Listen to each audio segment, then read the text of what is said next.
Happy Monday, everybody. It's time for another edition of Ask Mike. Courtney Mims alongside Mike Irwin here. And Mike, we still have so many football questions. Football season's done. Where's basketball questions now? I think people are still mad. They're mad about the Missouri game. They're mad about all the stuff that's been going on, and they have a right to be mad. I'm kind of mad myself. I think I am too. So let's get right into it. Our first question is from Little Wheezy, who asked, now that the season is over, what was the problem with the locker room? Was it mostly to do with NIL drama? You know, that's been thrown around. I mean, Sam Pitman talked about, hey, we got to get more NIL money, and then, boy, that's been debated all over the place on the internet. It was a problem, I was told, and I think it's a problem everywhere. It's not just Sam Pitman. Some coaches have handled it better than other coaches. But the bottom line is, you got to get control of it, and to me, it's not a brain buster. Okay, you got these guys over here making this amount of money, and you got some guys over here that aren't, and you just got to explain to everybody, I don't care if you're not making a dime or if you're making a lot of money. We're all here for the same reason, and that's to win. And if you let that affect you, I don't care whether you're the guy that's mad because you don't get enough, or you're a guy that's acting like a jerk because you do make enough, a lot. To me, and to the fans out there who are watching the game, you're all the same. What we want you to do is go out there and win. And so if I see evidence and I think it's affecting you, you're going to have a problem. I don't care if you're making a buku NIL deal or none. If I think that that's causing an issue with you, you're not playing. And if you make them understand that, and I'm not talking about just Sam Pitman, any coach, then I think it's not the problem that people think it is. And you're saying by how you do that as a head coach is just kind of say you're sitting, you're not playing. Well, if a you're guy acting responded like that. to me today on some of this, and he said, you know, what do you expect Sam Pitman to do? He's got all this. These guys can't come in here and like tradition and all this stuff because they're transferred in and out of the portal. So it's a portal thing. Whatever you call it, whether it's NIL, portal, these are new things. But coaches have to understand that this is common sense. You have to just say, okay, I know NIL is an issue, and I know portal transfers, that can be a problem. But with me, I'm not going to put up with it. If you want to be here and you want to be on the field, NIL will not affect you positively or negatively, and portal transfer is not an excuse. You come in here and you don't understand our tradition because you're a portal transfer, okay, you didn't pick it up, you're not playing and you can leave. I mean, that's a tough way or the highway kind of mentality. I mean, the Sabans out there do this. This is why they're successful, because they can deal with egos. Because Saban, a guy like him, he's dealing with 5 stars. You know what's been wrong with the University of Texas for years? They got all these 5 stars, and they think they're 5 stars, and nobody tells them that doesn't matter once we start working out. Well, with Saban, he lets them know, and we've all seen him chewing out a quarterback when he comes off the field. How many times do you see K.J. Jefferson get chewed out this year?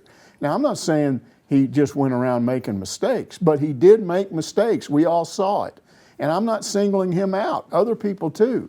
But Saban would take his quarterback, and if he threw a brain-dead pass when he just got through throwing a great pass, he would be yelling at him as he came off the field, because that is the only way to deal with players, to make them understand, I don't change as a coach based on who you are or what you are or how much money you make or don't make or whether or not you've been here for 4 years or you transferred in.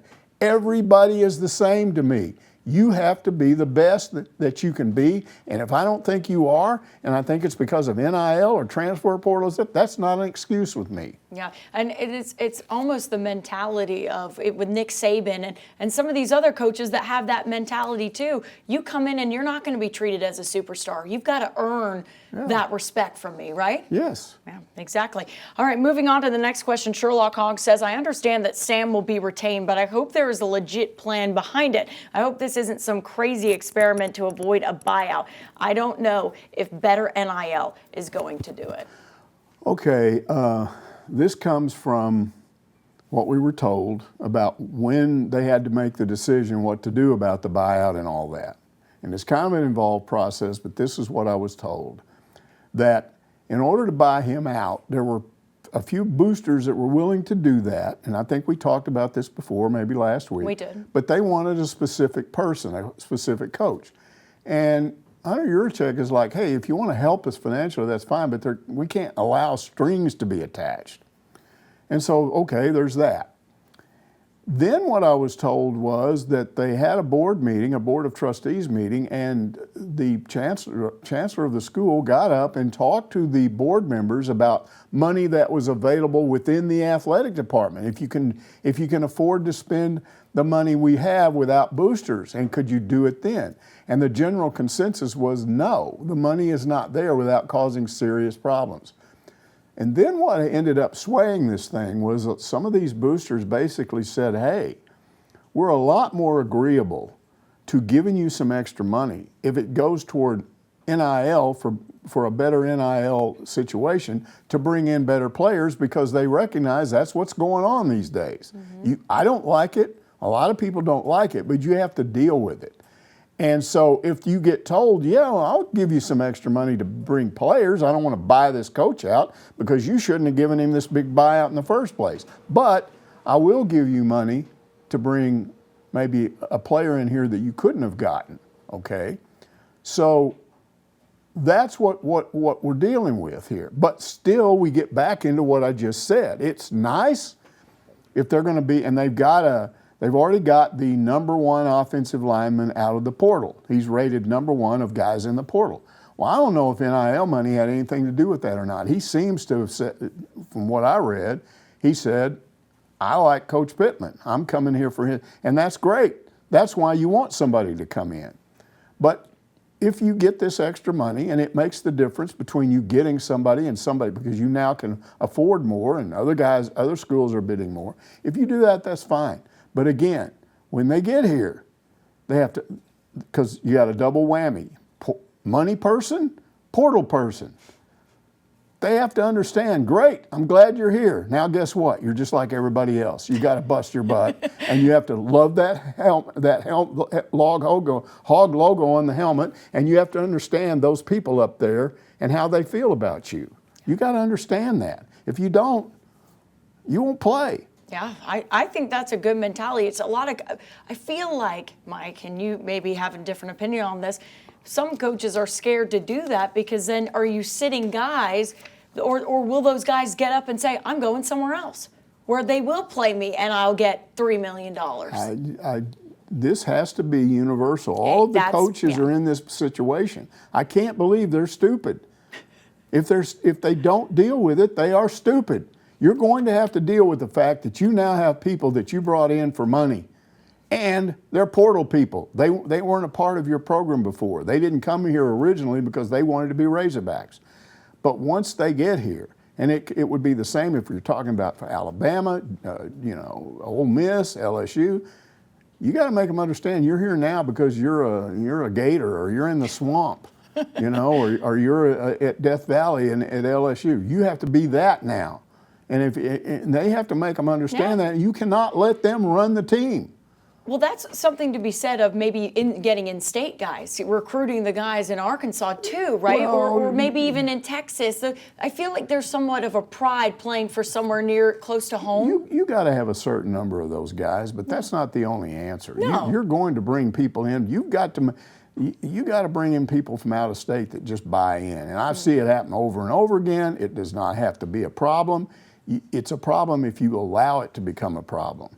Absolutely. Rob's 4516 says, I've read some comments about Coach Sam Pittman playing favorites. Mike, what are your thoughts about that? Well, the comments about that, the playing favorites thing, was that he didn't really deal with NIL very well. The fact that KJ and Rocket had these big deals, and maybe there were some others that didn't, and that he didn't seem to be aware that that was causing some issues or whatever. And again, what I was told is he's not the only one like that. There are people familiar with what's going on around the country that would say all coaches have that problem. So what's the solution here? Because they're all going to have to get with a program and understand what NIL means. Number one, if you have an NIL agent and he goes out and gets you a super duper deal, that's your individual thing, and you have a right to that. I mean, you went out and got your agent, and he's working for you. Yeah. And if you're marketable, then you got this big deal with a car company or whatever it was, okay? But the collectives, you got to be smart about the collectives, because that's money that just goes into the general NIL fund. And that has to be distributed equally. You have to do something, what happened at SMU. SMU got some booster money and I'm told they're about to get some big booster money, because we all know what those Dallas guys did back in the 80s with football. They're nutso. They're like A&M's guys. It's like, we can buy stuff. So Rhett Lashley gets all this sudden influx of NIL money, and what he did is he distributed it equally to all of his offensive linemen. Yeah. That's smart. That is Now, very smart. if I'm a head coach, here's what I also do. Let's say I got 3 guys that are making most of the big bucks. I go to them and I say, look, come on, use your brain. I don't want you driving around here in your fancy car and showing it off because the others don't have one. I don't want you going around flashing a ring or shoes or something. Or a Versace suit. Or anything like that. I don't want you doing that. Be smart about it. And how about, since you're making so much money, how about every once in a while you take a bunch of your teammates out and buy them dinner? Or you could do Or what you get them some for Christmas or something. yeah, like Joe Burrow did, where he bought them all like really nice watches. All his offensive linemen How about really nice. you do a little bit of that? I think Russell Wilson bought them all Xboxes. I mean, this is something you do if you want to have a good relationship But that with has these guys. to start with the head coach if the player doesn't understand it. And that's what we're really talking about here. Problems. It wasn't that Pitman went around going, I like you, but I don't like you. It wasn't that. It was just kind of not being aware, because he hadn't had to deal with this before. It kind of crept up on him. So you have to, all of them have to learn how to handle this, all the coaches. And you have to be a leader for that. Like you said, you have to be the voice of reason when it comes to that. Bring him in, talk to him, and kind of like a little bit like a parent, right? Sure, absolutely. I have to kind of parent them a little bit. I mean, we're talking about young men here. They might not realize at the end of the day, wait, that would be a really nice thing for me to do, is to give Xboxes to all my offensive linemen. Our next question is from Salzier, who wants to know, anyway, the Boosters all of a sudden come up with the buyout after watching Missouri dominate us at home. No, that's not happening. That ship has sailed. You can sit around and talk about it, and I'm sure people will continue they are talking about it. Say it for weeks and weeks and weeks. There's still a chance. There's some people that are mad. They're not mad enough to do anything. I'm just telling you that I just explained what they decided to do, and that's it. Yeah, I'm a booster. I will give you money to bring in better players. You should have hired a better coach, and if he has to go next year, that's fine. But we're not paying any more big buyouts anymore, so let's be smart about this. Yeah, and I think it would also be very strange, because people have asked me the same question. Well, do you think there's a chance Sam could still go? Why would Hunter put out a statement? That puts his credibility on the line as well. He's not going anywhere, because if Hunter's putting out a statement, that's pretty much set in stone. Yep. So, Car Tiger Pig asks, or Carolina Tiger Pig, I don't know, CAR, Car Tiger Pig, whatever it is.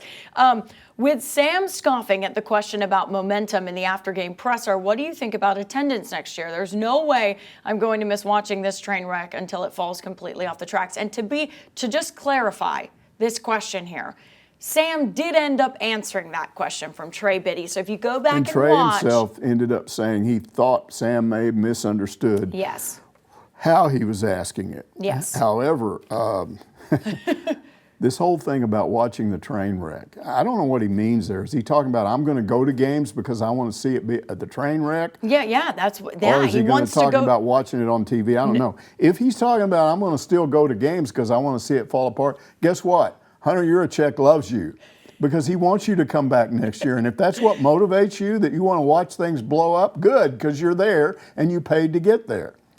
Here's the real question, because I've seen this many, many times over the years. Fans start saying, okay, you don't get it. I'm not coming to the games anymore.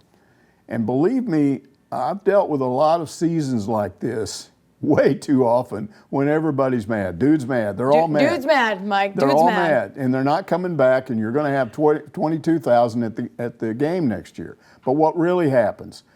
You get into the off season and you get some new stuff, and the media starts talking about it, and people get bored, and they want to get excited, and they want to believe, and the next thing you know, everybody's all pumped up about next year, and a lot of it is on us, because we have to write stories. And if I'm sitting here or you're there or any of our other people are there, are you going to say to yourself, I'm going to write a boring story so that everyone will think this is nothing? You might not even intend to do it, but you're kind of jazzing it up a little bit and trying to make it sound pretty good. I can only speak for myself. I'm done with that. I know you said that. I'm not going to do it. If there's evidence that something happened in the offseason that's really relevant and could help the team get better, and I look at it and say, yeah, that might be, I'll say that. But they're not going to say to me, hey, look at this, what we're doing here in spring football. This could be good. My attitude is, yeah, it could be, but you're going up against yourself like we saw last summer. I want to see what happens in the fall. So pardon me, but I'll reserve my judgment on how good this team is when I see them beat somebody in the fall. That's going to be my attitude. I'm not saying there's not exceptions to that. Something could make me say, this looks really good, but for the most part, I'm not buying into that. Yeah. I think you have to take things with a grain of salt right now, a little bit like that, because even them getting that offensive lineman out of the portal, right? The number one offensive lineman. I don't know how good he is. Well, also, he was rated the number one offensive lineman because there wasn't many offensive linemen in the portal at that point. Because people don't let him go. Exactly. So are we really saying he's the best offensive lineman in the portal? And he could be. He could be, but there also but what wasn't do a I lot need to see to believe portal. that? Do I need to see in spring football in a scrimmage, which a lot of times we can't watch scrimmages? Oh, I know. And so if you don't see it, how do you know? But if I see in a scrimmage or I see in the spring game, he's just bowling people over, and I then know you'll say that. And I know the defensive lineman that he bowled over is good, then yeah, I'll say, well, this looks pretty good. But I'm not saying right now, yeah, they got the number one guy, so this solves a lot of problems. Exactly. It's just better than not having him. It is better than not having that guy. So, yes, I agree with you there. Dr. Stark says there's a lot of talk about boosters and the powers that be making decisions on the Hill. Who are these people? Can we know their names? Why does it always seem so vague and mysterious anytime they're mentioned? Well, I'm not going to mention a booster if a booster tells me something, because the booster would never tell me again if I revealed his name. And I get a lot of information from some of these people. So that's why they're mysterious in that situation. It's not that people don't know the names of boosters. I just think most people in the media are not going to reveal the name of a booster they talk to. Who are boosters? Johnny Tyson's a booster. He's a very visible booster. I mean, he's got his name on the track center over there, you know, the Tyson Center. He's got his name on the track. That's not anonymous. Gary George is a guy in Springdale that's given a lot of money, and he's not anonymous. You know, we know who he is, and there's other boosters that maybe don't give quite as much money. And if you wanted to find out who they were, I'm sure you could. It's not hard to find the names of these guys. But let me tell you something about these boosters. It's a conspiracy theory thing that you think, oh, there's this guy and I don't know his name, or there's these three guys and they're over there and they're deciding all this stuff and nobody knows who there is because the media won't tell us who they are, and there are these guys hiding behind the corner and they're doing all this stuff, and that's not happening. You got an athletic director, and I can tell you right now that Hunter Yurachek does not sit around and go, oh, Johnny, what should I do now? Oh, Gary, tell me what to do. Call other boosters, or a booster's calling him up and going, hey, bub, you better do this or else. That's not going on. That's not happening. He has a chancellor that I'm sure talks to him from time to time. We know his name. They have members of the board. You can look them up. Yeah, that's what I was going to say. You can look up the members of the board. Those guys, they have some say-so in some things. So it's not some mysterious thing over there where these hidden guys are the ones that are really deciding things. But what we've got right now is fans that are so discouraged that they think a bunch of secret people got together and decided to protect Sam Pitman. And there was nothing they could do about it, but it's really bad. And they don't care about football. Yep, that's right. You got boosters over there that say, I want us to stink in football, and so let's get together and figure out ways to keep this guy because he's no good, and we want people to be miserable. That's ridiculous. That's just not going to happen. That's not what's going on. No, and to go back to Dr. Starks' question on the why does it always seem so vague and mysterious, some of the boosters that we talk to, or we that give us information and things, we're not going to go and reveal them because they Exactly. haven't asked to be revealed. They're like, That's right. they're at the end of the day, they're partly There's going to be a lot of sources. stuff where you, me, and other people in the media say, hey, I've been told this, but I'm not telling you who told me this. That doesn't make the No. person mysterious. No. For that purpose it is, but not that they're over there and nobody going knows. away. No one Nobody can knows know. that they exist. No, you can find out even if you go on past articles and things like that. People, they're even in articles. A booster of the University of Arkansas, like it will say that's who they. So again, it's easy to find out who these people are. Razor Alex 88 says it could potentially get uglier next season. I just hate to see Sam be painted as a villain when we already have some villains that we deal with presently. That blasted team up north and that jerk of a coach they have. I assume he's talking about your favorite coach in the SEC, right? Yeah. And Dinkiewicz, is That's that? right. That's right. Look, I get it. Some people are still on this Sam's such a nice guy thing, and they hate to see this happen to him. But look, this is what happens when you become a coach. It just is. It's not that I'm not sympathetic, but I also know of high school coaches that have no buyout. And they've got wives and they've got families, and some of their kids go to the very high school where they're coaching. And can you imagine being a 16-year-old kid in high school and all the kids are running around talking about how bad your dad stinks as a coach? Hi, I went through that in England. My dad was a pro coach, and Okay. the kids in class said, "Oh, your dad's lost the last 5 in a row," and I'd go, And so, and they don't have a big buyout. No. So, I'm not happy that this has happened to Sam, but Sam took this job and he got himself, quite frankly, into a position that most of us will never be in. Which I don't want to be in it. If we get fired, nobody goes, "Hey, Mikey, you just screwed up, but here's $4 million." And I would go, okay, can I screw up some more? Yeah, me too. I'd make a profession out of being a bad football coach. That's what I would do. Well, a lot of people think that's what's going on right now. I still think coaches care, and they're not trying to lose, but it's just hard for me to be real sympathetic when I know that no matter what happens to Sam Pitman, there's going to come a day when he gets to sit out there in his lawn chair and by his little statue of the pig by the lake, and people are going to be going by in the boat and waving at him, and he's got his old cold one, and he's going to be enjoying life. Yeah, he will be. It's the same thing. Do you remember the Florida men's basketball coach Mike White? Do you remember that situation? Yes. Where he came out in a press conference and said, "This is ridiculous. My kids are getting made fun of in school." And I remember a lot of people being sympathetic. "Oh, his kids are being made fun of." And I went, "That's just coaching for you. It is. That's just coaching for you." And I hate to say that, but again, it's just something you accept when you take the job. And if you're at the college level these days, you have agents, and those agents are making sure you're protected if you fail. Yeah. So, Getting $1 million buyouts over here for screwing up. Pig's Feet wants to know, what's your reaction? Oh, I love this question, Mike. Pig's Feet, this is a great one. What is your reaction to Drink's comment about being America's team?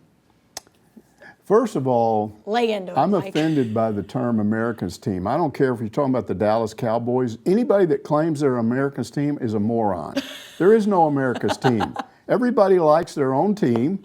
And your team is not so good that people that like other teams like your team more than their team. That's stupid. Are you serious?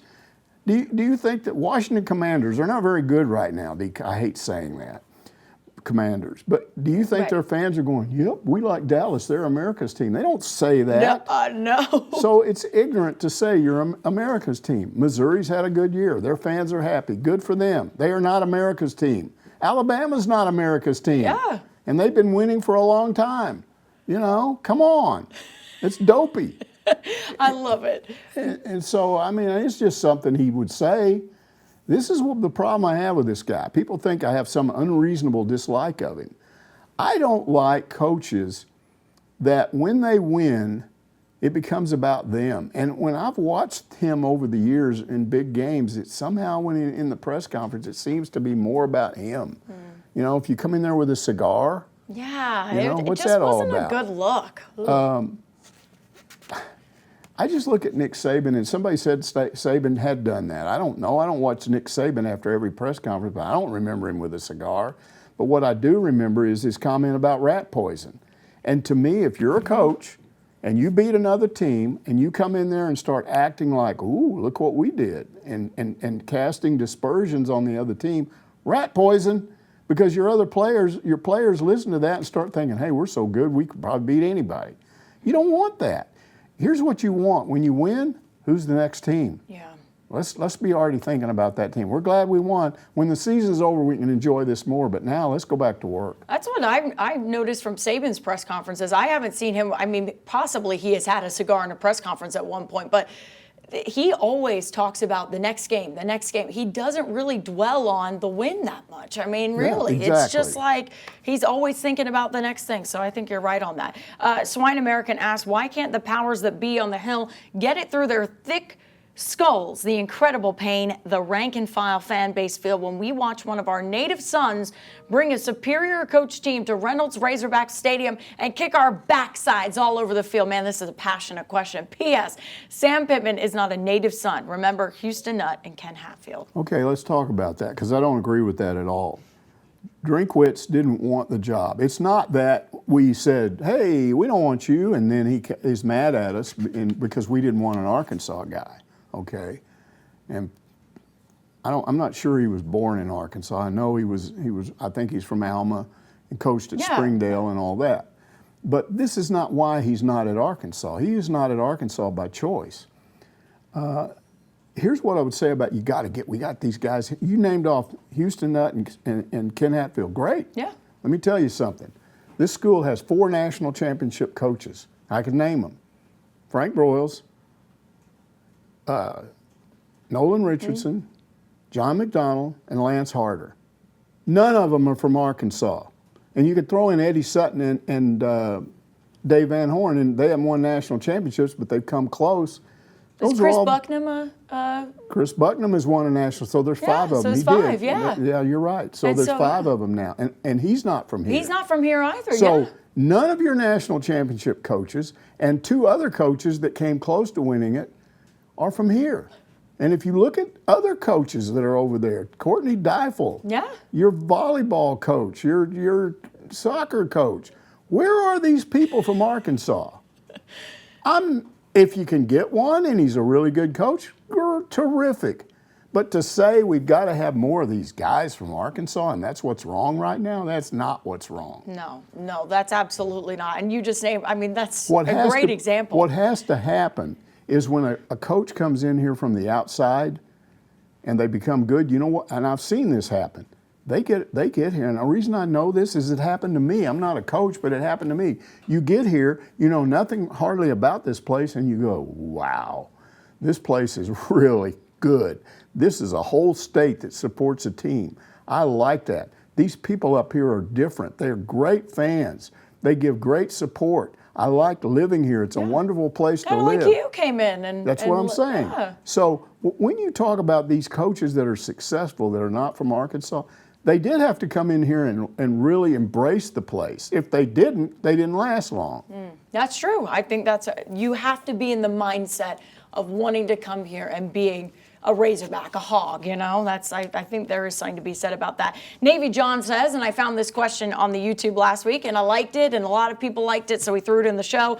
Another negative in college sports is permissible gambling. I believe gambling will definitely affect some games. I saw fans do that in Fayetteville as they wanted the team to not score any more points because of the point spread. What do you think, Mike? Well, I'm not a gambler, mainly because my dad was, and we didn't have any money, and we had to live on my mother's salary, and he sometimes gambled away money she made. I learned to hate that. So I don't do that myself. I don't cast aspersions on anybody else that does, but I'm not really a guy that gets gambling a little bit, so I will just say I find it hard to believe that what a fan thinks about the point spread would affect players. Now, if players are doing that, that would be awful. But this has only come up a few times in the entire history of college sports. They have caught some guys, and man, if they catch you, you're going to jail. Oh, yeah. So I don't think that happens a lot. I agree that if the players were doing that, it would be bad. I can't see how somebody in the stands worrying about the point spread would affect players on the field, unless what he's saying is when they come into a game and they know what the point spread is, they're trying to make sure they cover. Yeah. I don't know. I think, I mean, I get what he is saying. I get the point of this, but I don't think, because gambling has been around for a very, very long time. Sports gambling has been around, since the Greek times, right? And we have seen sports gambling grow in Arkansas, right? And we've seen it become a very big, because it's legal, and we've seen it become a very big industry. But you could still, years ago, right, even when gambling wasn't legal in certain places, and Jacob in our studio made this point to me before we went on the show, is that you could still look up the point spreads of games, even though it wasn't legal to gamble on those games. You could still look up the point spread. What stops you from going to your buddy and going, hey, I'll put a $10 on that Arkansas wins this game. I'll put $10 that Arkansas covers the 20-point spread. Yeah. You could still look it up and do it. So, no, I don't think it affects it. And if it affects players or coaches, I mean, then they're going to get caught. Like what? Alabama's baseball coach, right? And he got caught for a whole gambling scheme, right? Yeah. Remember that? Oh, I remember that. So that wasn't too long ago. So you get caught. You get caught. That's the thing. But that's totally different than a fan. He's not a fan. No, I know. The coach can affect it. The fan, I don't think, does. No, I don't think they can either, unless they're not going to games because they're annoyed that their team isn't covering. Whatever. I don't know. We'll have to see a little how that affects it, as we have more years where it's legal. Sorry, Mike. Siebes says, you've witnessed, Siebes, I hope I got that right. Siebes says, you've witnessed the rise and fall of more Arkansas teams than most of us. What is your take on why this team burned to the ground so hot? The future is untrodden ground for Arkansas, as it is more than replacing a coach or recruiting. It's how to navigate NIL personalities, NIL amounts, and retaining depth. This is also new to both the media and the coaches. Help, we fans that do not understand the nuance. Yeah, I've sort of addressed that already, but I'll do it again. And here's what I'll say. Somewhere out there, I don't know who he is or where he is, but there is the oldest living Razorback football letterman. And every guy that's ever gotten a scholarship and been on the team, from that guy all the way up to these newest guys that are about to sign on the dotted line in 3 weeks, they're all part of the same group of people. It's the Razorback family, okay? And when you don't live up to that, what you're doing is disrespecting that group that you belong to. And there are people that get that and people that don't get it. There's a guy in town, not going to say his name because I don't like to name people specifically, but he works here in town and I know him, and he was on the 77 Razorback team that won the 78 Orange Bowl. And you want to talk about a group of guys that are family? Mike Burlingame, who was a center on that team, recently died of stomach cancer. And he was telling me this story. And he said, we went, and Houston Nutt helped out with this because he was on that team. We went out and we reached as many people as we could that was on that team because we knew he only had a few days to live. And we brought them all in and we surrounded him. And boy, this was emotional when he's telling me this.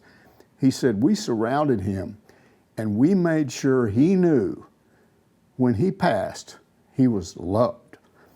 And that is what this is about.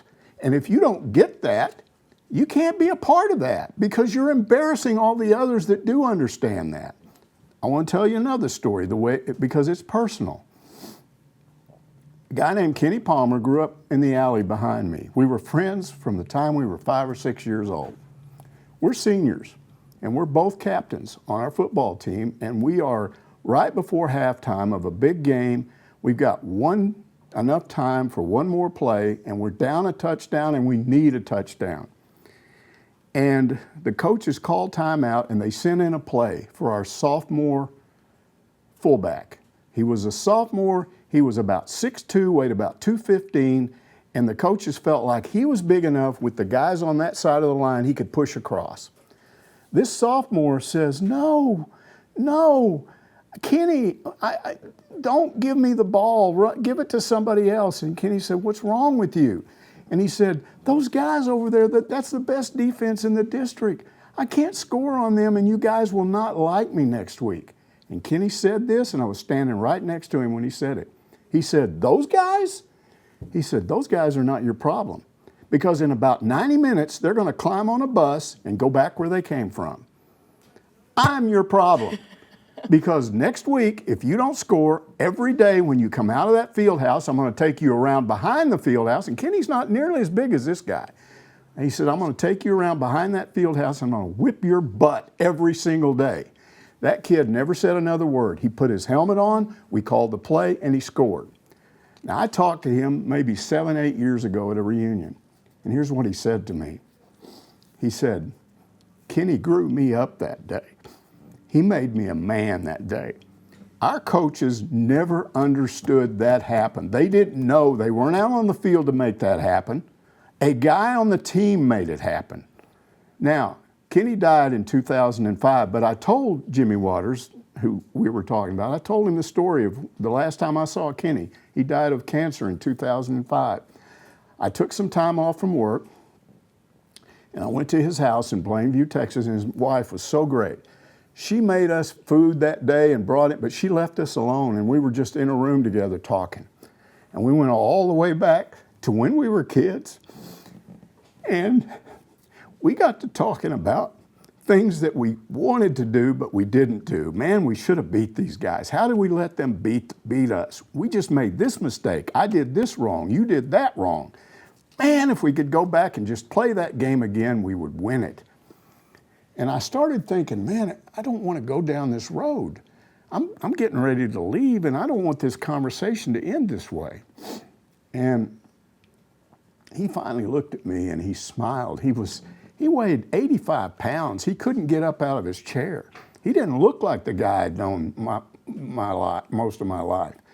But he sat there and he smiled and he said, but we had fun, didn't we? And he said, we were more than Indians, and I'm just telling you, you can't trade that. You just can't. And that's what being a part of a group of players, that's what it means. And if you can't figure that out, you don't belong. And I can't believe that you can't bring guys in out of the outside and still make them understand that. You know? If you don't understand, there ought to be other guys on the team that do understand it and get with you, and like Kenny did, and tell them this is what you have to do. I mean, that's the way it is. That's football to me. Maybe I've had people tell me you're a boomer, you don't understand, there's NIL these days, players are playing for money, you don't get it. I don't think it's that different. I don't. If you understand what you're really doing out there, it doesn't have to be that different. Mike, you're getting me choked up on the show. I choked myself I up. know. You get me crying over here. That's what sports is all about. That's what sports is all about. That's what football is for sure, and I'm sure it's that way in other sports. That's what sports is all about. So that was perfectly said. Haas car track. Whoo, Mike, I have never shed a tear on this show. Haas car track says, I see that for some reason Ryan Day, we went from that to this question. Yeah. I see that for some reason Ryan Day is on the hot seat in Ohio State, probably for losing 3 in a row to Michigan. Any chance we can get him if he leaves? No, he's not leaving. If he left, you wouldn't get him. That's it. That's the end of that question. Yeah, Ryan Day is not leaving. Get it. I understand. I'm not trying to make fun of the question. I understand fans will want some positive news, and I wish I could give you positive news. Thank you. But I will just tell you Mike, that he's not leaving, and you can't get him. Whoa. Oh, gosh. Me and Mike are I didn't Mike do first. This on purpose. No, Mike, you did this. You were just trying to get my heartstrings pulled today on you telling that story. It was just the Burlingame thing. Yeah. Started it when this guy told me, and when he told me that story, I remembered Kenny, and I was just like, whoa. Yeah. No, Mike, that was a beautiful story, and that truly represents what sports is all about. And I'm going to say sports because I've grown up around the sport of basketball my whole life. And that just perfectly encapsulates what it's all about. And Ryan Day is not coming to Arkansas. That's the end of that question. Mike, how do you say this? Go blogging? I think go blogging. Yeah. Okay, I think I got it right. All this seems fixable to me with an appropriate NIL boost and right hire for offensive coordinator. Are you of the same mind, or is this a bigger rebuild than anticipated heading into next season? Well, it could be.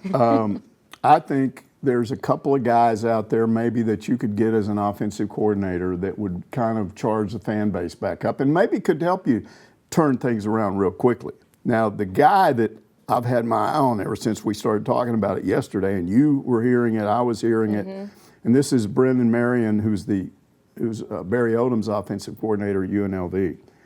He's got a thing called the go-go offense. I love it. And you can go online and watch the principles of it. It's really called a triple option spread. Right off the bat, you're going, whoa, what is that?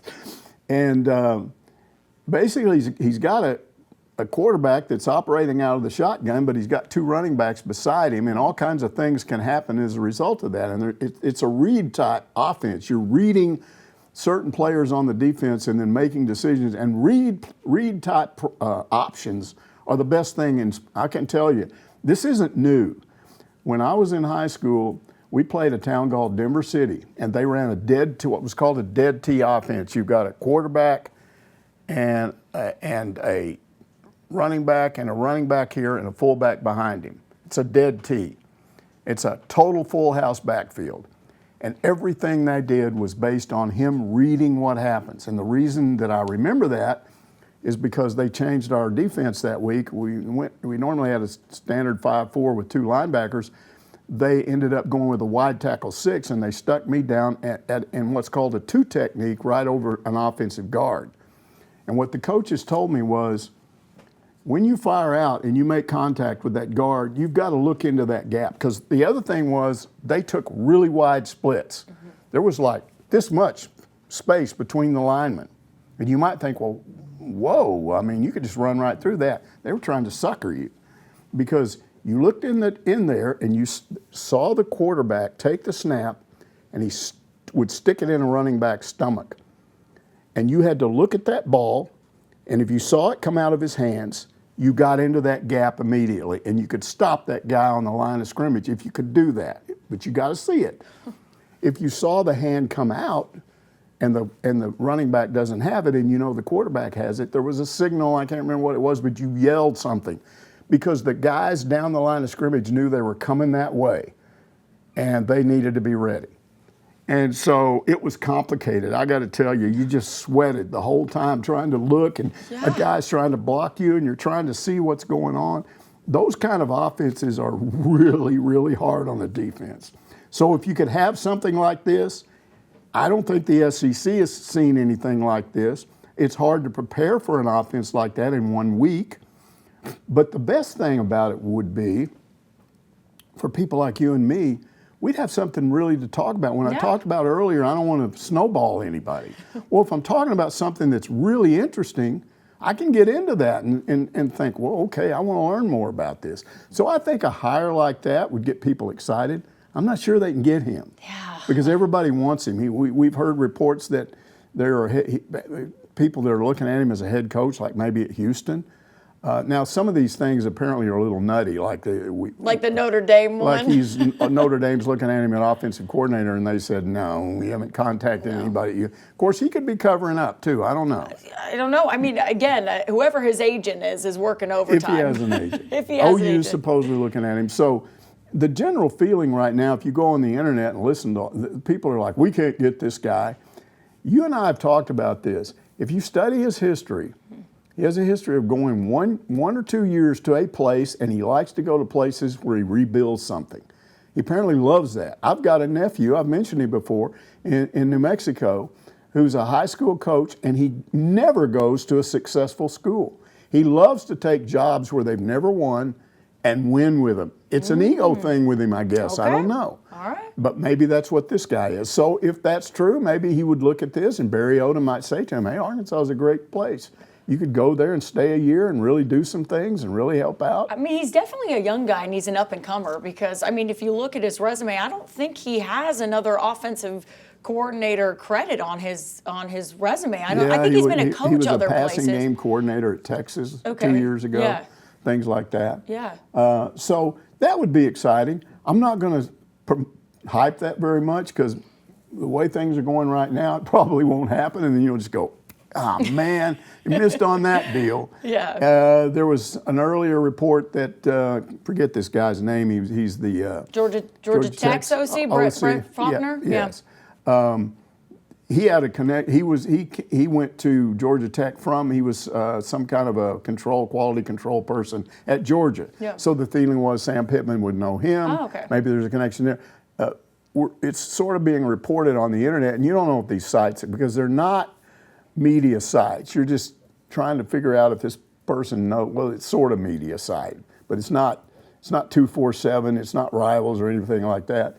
And there's been an indication that this guy has withdrawn his name. And so I'm saying to myself, yeah, but if Sam Pitman had decided on Marion, Yeah. and he might tell this guy, well, hey, we'll let you say that you withdrew your names because it won't look like you didn't get the job. So maybe that's in play. I mean, we know that Barry Odom talks very favorably about Arkansas. So, I mean, And if it's not him, I mean, I've heard Holgerson, Dana Holgerson. Yeah. Okay, here's the deal on that. Well, he was a head coach, and Sam Pitman needs a head coach. That's the feeling now because that's what was wrong. Barry Odom was always his head coach and advisor, and now he's been gone, and Sam doesn't know what to do, which is why he stands around and goes, I'm confused, or I don't know, I don't have the answer. So they said, well, Dana Holgerson will come in here and he'll give him the. I don't think Sam Pitman's sitting there right now going, I got to get another former head coach because otherwise I don't know what to do.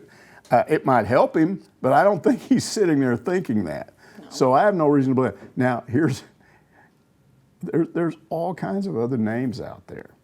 How about Jim Chaney? I was wondering if you were going to bring up Jim Chaney. Here we go. Here's Jim Chaney, who was Brett Bielema's first offensive coordinator here.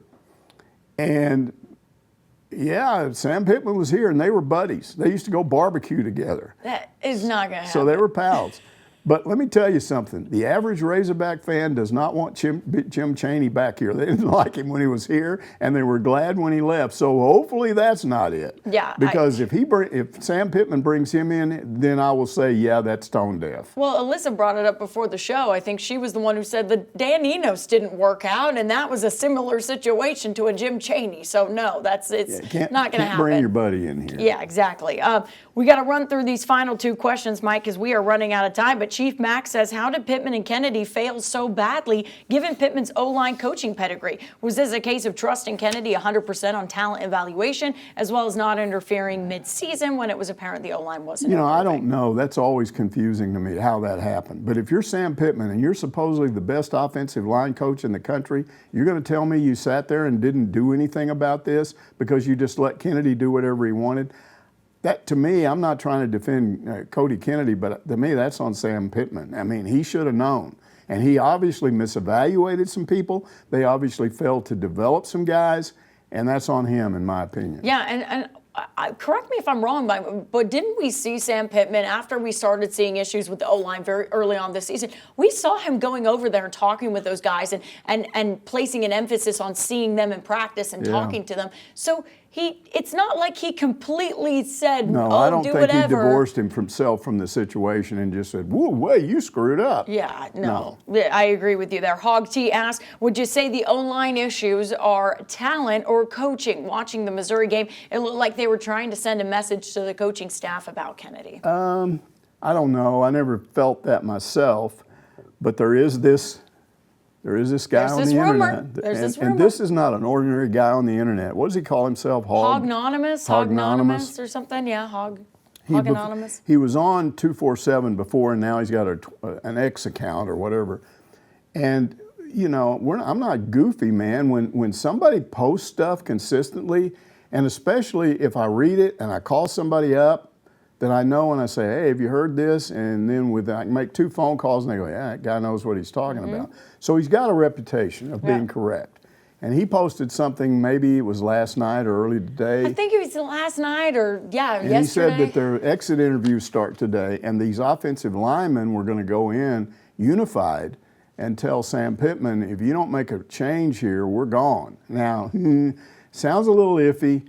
I'm not sure that that's a good tactic, but it would depend on how many of them said it. If you're talking about your whole offensive line, I don't think you can afford to lose these guys, that many of them. If it's one or two, if you're the head coach, you'd probably go, hey, bye, out the door. So I don't know if that's real. Some people doubt it. And I would doubt it, except that I kind of believe the guy who said it or posted it. I have seen, and again, this guy who we're talking about has made an X account, but he's normally on the 24/7 boards. Right. And saying things that have turned out to be true. So part of me wants to go, oh, that's believable.